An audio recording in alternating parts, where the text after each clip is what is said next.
औज़ु बिल्लाहि मिनश्शैतानिर्रजीम बिस्मिल्लाहिर्रहमानिर्रहीम अस्सलामु अलैकुम वरहमतुल्लाहि वबरकातुहू।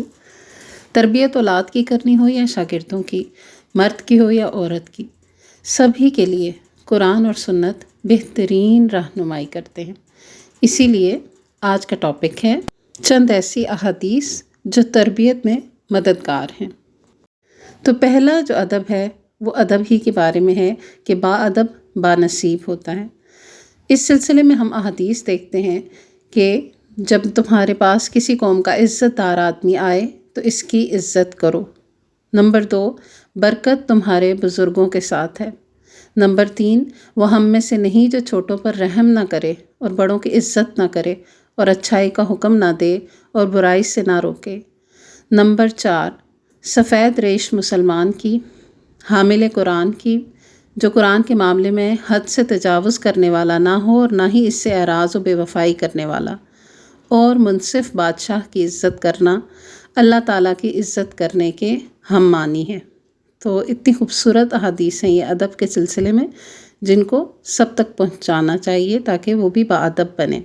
इसके साथ ही गुस्से पर काबू पाने के बारे में कुछ असूल हम देख रहे हैं, क्योंकि आजकल बहुत ये काम बनाया हुआ लोगों ने, हमें बहुत गुस्सा आता है जी।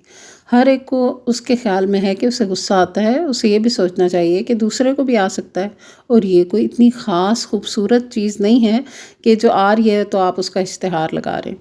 तो गुस्से पर काबू कीजिए। आप सल्लल्लाहु अलैहि वसल्लम ने फरमाया, पहलवान वो नहीं है जो कुश्ती लड़ने में गालिब आ जाए, बल्कि असली पहलवान तो वो है जो गुस्से की हालत में अपने आप पर काबू पाए। क्योंकि जो ख़ुद पे ही नहीं कंट्रोल कर सकता, वो उसकी क्या पहलवानी, उसने क्या किसी को कंट्रोल करना।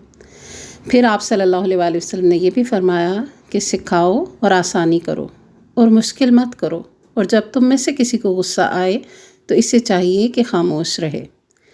और नंबर 3, आप सल्लल्लाहु अलैहि वसल्लम ने यह भी फरमाया कि किसी बंदे ने अल्लाह ताला के नज़दीक गुस्से के घूंट से बढ़कर कोई घूंट नहीं पिया जिसको वो अल्लाह ताला की रज़ामंदी हासिल करने के लिए पी जाता है। अब इस हदीस पे अमल करते हुए याद रखना है कि अगर कभी गुस्से का घूंट पी लिया है, दूसरे से दरगुजर कर ली है, तो किसी तकब्बुर में नहीं आ जाना कि बड़ा कमाल कर लिया है, बल्कि अल्लाह की रज़ा की खातिर अगर ऐसा करेंगे तो अल्लाह की रज़ामंदी भी हासिल होगी और ख़ुद के अंदर भी क़ुव्वत आएगी, क्योंकि असल पहलवान वही है जो गुस्से में ख़ुद पर काबू पाए। और अब जो वस्फ़ हम देखेंगे वो है हया। हया बाइस खैर है। आप सल्लल्लाहु अलैहि वसल्लम ने फरमाया कि हया हमेशा भलाई ही लाती है।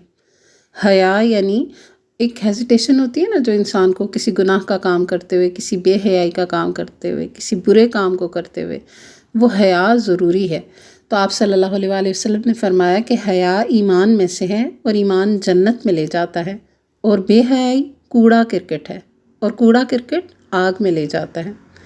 फिर एक और हदीस में है कि जिस चीज़ में भी बेहयाई होती है वो इसे ऐबदार बना देती है, और हया जिस चीज़ में भी हो उसे ज़ीनत अता करती है। और एक बहुत अहम तरबियत, एक बहुत अहम अदब नमाज की अदायगी है। आप सल्लल्लाहु अलैहि वसल्लम ने फरमाया कि मुसलमान जब नमाज़ पढ़ता है और उसके ज़रिए अल्लाह ताला की रज़ा चाहता है तो उसके गुनाह इस तरह गिरते हैं जिस तरह इस दरख्त के पत्ते झड़ते हैं। एक और हदीस में है कि जिस शख्स ने सुबह की नमाज़ पढ़ी वो अल्लाह ताला के ज़िम्मा यानी अहद व अमान में है।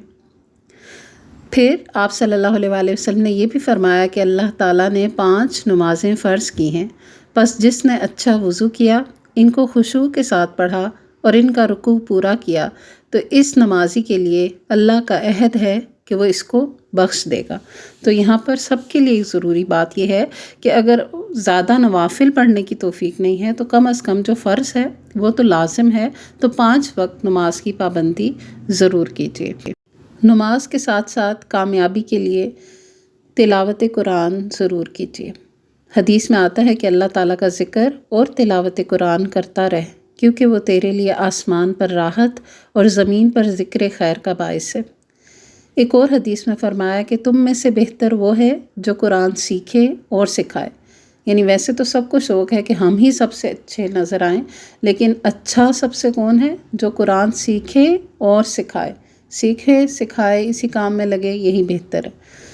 फिर ये भी फरमाया कि आदमी जब कब्र में दफन किया जाता है, फ़रिश्ता सर की तरफ से अज़ाब देने आता है तो तिलावत कुरान इसे दूर कर देती है।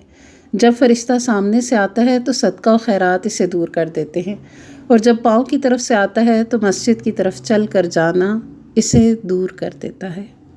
اور نرمی اختیار کیجیے، کیونکہ آپ صلی اللہ علیہ وآلہ وسلم نے فرمایا کہ جب اللہ تعالیٰ کسی خاندان کے لیے بھلائی چاہتے ہیں تو ان میں نرمی ڈال دیتے ہیں، اور یہ بھی فرمایا کہ بے شک اللہ تعالیٰ نرمی کرنے والا ہے، نرمی کو پسند فرماتا ہے۔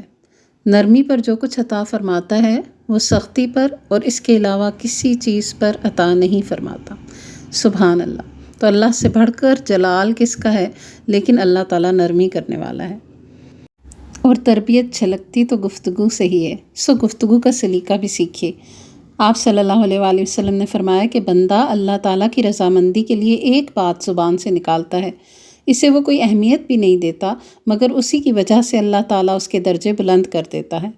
اور ایک دوسرا بندہ ایک ایسا کلمہ زبان سے نکالتا ہے جو اللہ تعالیٰ کی ناراضگی کا باعث ہوتا ہے، وہ شخص اسے کوئی اہمیت نہیں دیتا، لیکن اس کی وجہ سے وہ جہنم میں جا گرتا ہے۔ ایک اور حدیث میں یہ تربیت فرمائی کہ مومن طعنہ دینے والا، لعنت کرنے والا، نازیبا گفتگو کرنے والا اور فحش گو نہیں ہوتا۔ اور جھوٹ سے بچو۔ حدیث میں آتا ہے کہ آدمی کے جھوٹا ہونے کے لیے اتنا ہی کافی ہے کہ وہ ہر سنی سنائی بات کو آگے بیان کر دے۔ مطلب اس کو اوتھینٹک ہے یا نہیں یہ نہیں پتہ، بس اس نے کہیں سے بھی سن لی ہے، اور جس نے سنائی ہے اس کو کیا پتہ کہ سچ ہے یا نہیں، مگر آپ اپنا جو ہے منہ استعمال کر رہے ہیں اس جھوٹ کو پھیلانے کے لیے۔ تو آدمی کے جھوٹا ہونے کے لیے اتنا ہی کافی ہے کہ وہ ہر سنی سنائی بات کو آگے بیان کر دے۔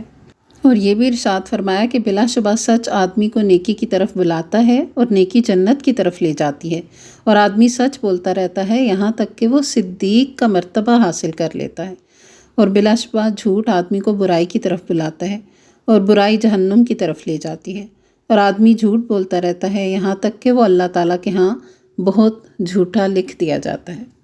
تو یہ سب ہیں مختصراً چند ایسی باتیں جو احادیث سے لی گئی ہیں تربیت کے حوالے سے۔ یہ ایک چھوٹا سا ٹاسک تھا کسی اسکول کے بچوں کے لیے، ٹین ایجرز کے لیے، کہ ان کو یہ لگا کے دیا جائے اور وہ اس کو پڑھیں اور ان کی رہنمائی ہو سکے۔ تو اگر آپ کو ان سب کو سن کر کچھ ایک آدھا بھی فائدہ ہوا ہے تو دوسروں تک ضرور پہنچائیں۔ سبحانک اللہم و بحمدک، نشہد ان لا الہ الا انت، نستغفرک و نتوب الیک۔ السلام علیکم ورحمۃ اللہ وبرکاتہ۔